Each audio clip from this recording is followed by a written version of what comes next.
The company that lied to a nation. Not a mistake. Not an oversight. A machine built on purpose to cheat. This isn't how most people picture this company. For 2 generations, this was the brand parents trusted to put their kids in the backseat of. The brand that built its entire identity on being the honest choice, reliable, affordable, built for ordinary people, not for the elite. That reputation didn't happen by accident. It was built piece by piece over nearly a century, which is what makes the lie so hard to swallow. Because this wasn't a young company cutting corners to survive. This was one of the largest, most powerful car manufacturers on the planet, and it chose deception anyway. So here's the question worth sitting with before we go any further.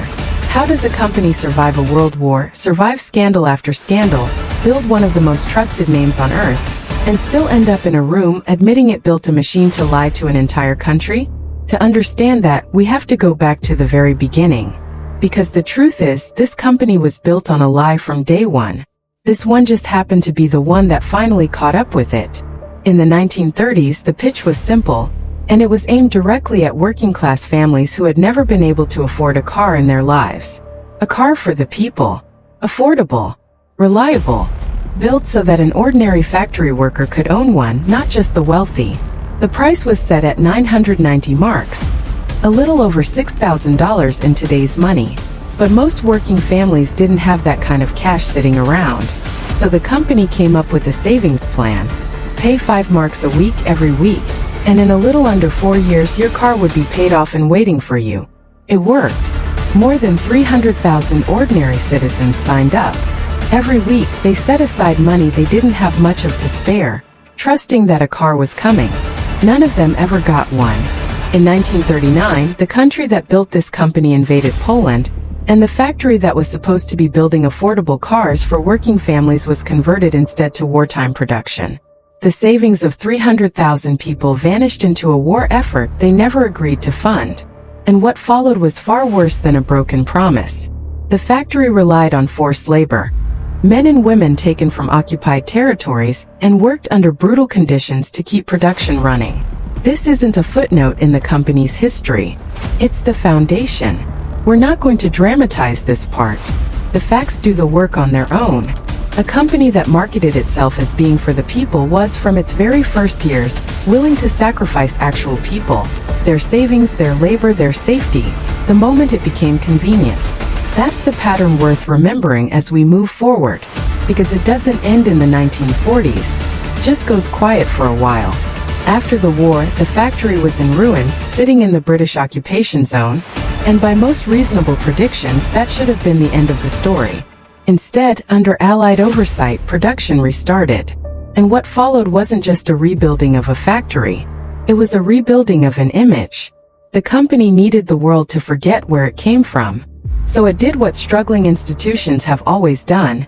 It separated the brand from its past. New leadership. New messaging. A public story about a fresh start. Even as much of the same institutional culture, and many of the same decision-makers remained quietly in place behind the scenes. And it worked remarkably well. By the 1950s and 60s, this company wasn't just recovering, it was becoming a cultural fixture, especially in the United States. The Beetle became a symbol of counterculture individuality, the opposite of the flashy American sedans of the era. By the time American consumers were falling in love with this brand, almost nobody was thinking about savings plans that vanished into a war machine, or the forced labor that built the earliest cars to roll off that assembly line. The rebrand had worked exactly as intended. Here's the important thing to notice though, because it's going to matter later. What this company proved it was truly excellent at wasn't just building cars. It was managing a story, controlling the narrative, making sure the public image stayed ahead of the uncomfortable substance underneath it. That skill, managing perception instead of fixing the underlying problem, doesn't disappear after the rebuild. It becomes part of the company's core operating instinct, and decades later, it resurfaces in a much more dangerous form. By the 2000s, this wasn't just a recovered company anymore. It was one of the largest, most powerful automakers on the planet, sitting at the center of a sprawling ownership battle with another iconic manufacturer. A battle that, at its peak, briefly made this company on paper the most valuable company in the entire world, worth more than the biggest oil and technology giants combined, all because of an extraordinary short squeeze in the stock market. Think about that for a second. A car company briefly worth more than any other public company on earth, not because of some incredible new product, but because of a financial maneuver most of its own customers never heard about. That's the peak. That's the moment of maximum power, maximum confidence, maximum institutional arrogance. A company that had survived war, survived scandal, and now stood at the very top of global business. But here's what tends to happen when an institution reaches that level of power without real accountability attached to it. It stops asking whether it can get away with something, and starts assuming it already has. That assumption is exactly the condition that produces the next scandal. And this time, the people who would pay the price weren't workers in occupied territory decades earlier. They were ordinary American consumers, trusting a brand they trusted their whole lives.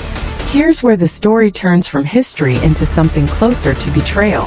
The company had made a promise to American consumers: clean diesel, cars that delivered strong performance and real fuel efficiency, while still meeting strict American clean air standards.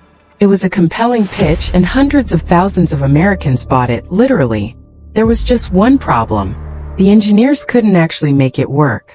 Not within the real-world constraints they were given.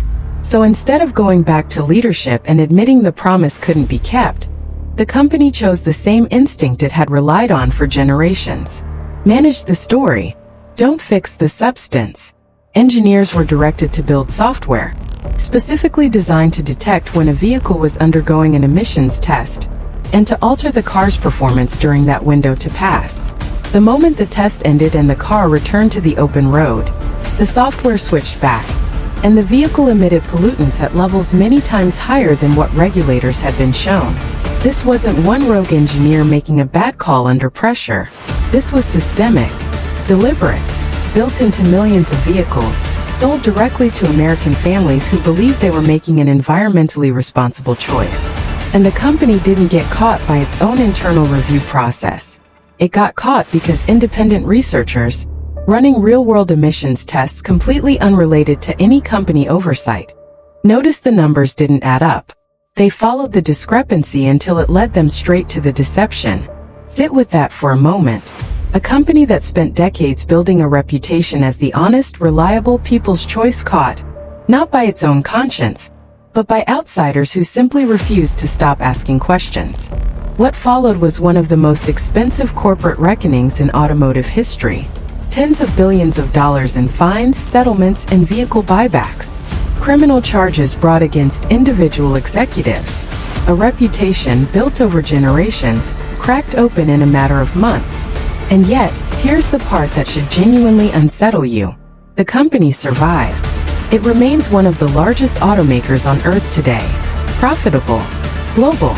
Still selling cars to millions of people, including plenty of Americans who either don't remember the scandal or have simply decided to move on. That's the uncomfortable truth sitting underneath this entire story.